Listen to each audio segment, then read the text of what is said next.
Papa Francisco, no seamos sordos a la palabra de Dios para poder anunciarla al mundo. Antes de comenzar, te invito a que le des me gusta al vídeo, de esa forma nos ayudas a informar.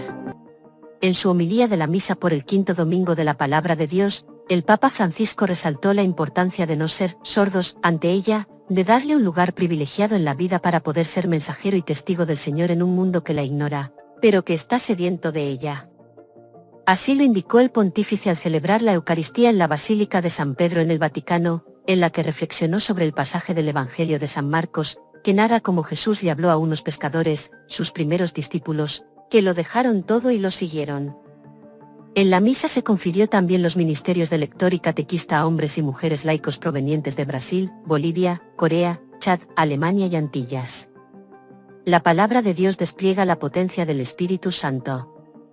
Es una fuerza que atrae hacia Dios, como le sucedió a los jóvenes pescadores, que quedaron impresionados por las palabras de Jesús, explicó el Papa en su homilía. La palabra, por tanto, nos atrae hacia Dios y nos envía hacia los demás. Nos atrae hacia Dios y nos envía hacia los demás, ese es su dinamismo. No nos deja encerrados en nosotros mismos, sino que dilata el corazón, prosiguió. El Papa Francisco resaltó asimismo que la palabra de Dios suscita la misión, nos hace mensajeros y testigos de Dios para un mundo colmado de palabras, pero sediento de esa palabra que frecuentemente ignora. La Iglesia vive de este dinamismo, es llamada por Cristo, atraída por Él, y enviada al mundo para testimoniarlo. El pontífice señaló luego algunos ejemplos de santos, en cuya historia la palabra de Dios ha sido decisiva, como San Antonio, Santa Teresa del Niño Jesús, que descubrió su vocación leyendo las cartas de San Pablo, o San Francisco de Asís, todas, vidas transformadas por la palabra de vida, por la palabra del Señor. ¿Por qué para muchos de nosotros no sucede lo mismo? Muchas veces escuchamos la palabra de Dios, nos entra por un oído y nos sale por otro. ¿Por qué?, cuestionó el Papa Francisco. Es necesario no ser sordos a la palabra.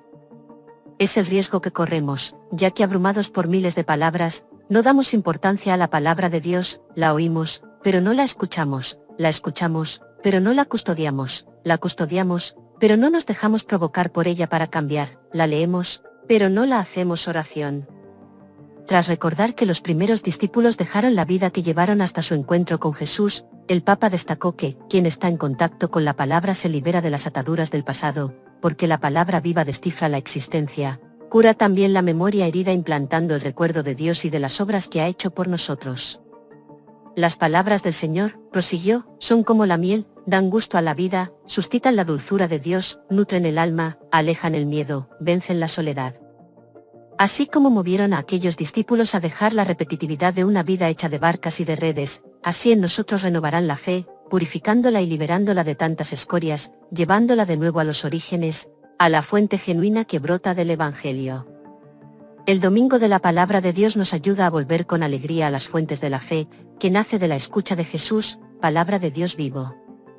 Mientras se dicen y se leen constantemente palabras sobre la Iglesia, que Él nos ayude a redescubrir la palabra de vida que resuena en la Iglesia. De lo contrario terminaremos por hablar más de nosotros que de Él, y muchas veces al centro quedarán nuestros pensamientos y nuestros problemas, en vez de Cristo con su palabra, subrayó el Papa Francisco. El Papa preguntó luego, ¿qué puesto reservo yo a la palabra de Dios en el lugar donde vivo? Allí habrá libros, periódicos, televisores, teléfonos, pero ¿dónde está la Biblia? En mi cuarto, ¿tengo el Evangelio al alcance de la mano? ¿Lo leo cada día para orientarme en el camino de la vida? ¿Tengo en el bolso un pequeño ejemplar del Evangelio para leerlo? Muchas veces he aconsejado de llevar siempre consigo el Evangelio, en el bolsillo, en el bolso, en el teléfono. Si amo a Cristo más que a nadie, ¿cómo puedo dejarlo en casa y no llevar conmigo su palabra? Y una última pregunta, ¿he leído entero al menos uno de los 4 Evangelios? El Evangelio es el libro de la vida, es sencillo y breve y, sin embargo, muchos creyentes nunca han leído uno desde principio hasta el final, lamentó el pontífice. Para concluir, el Papa recordó que, la Escritura dice que Dios es, principio y autor de la belleza, dejémonos conquistar por la belleza que la palabra de Dios trae a nuestra vida.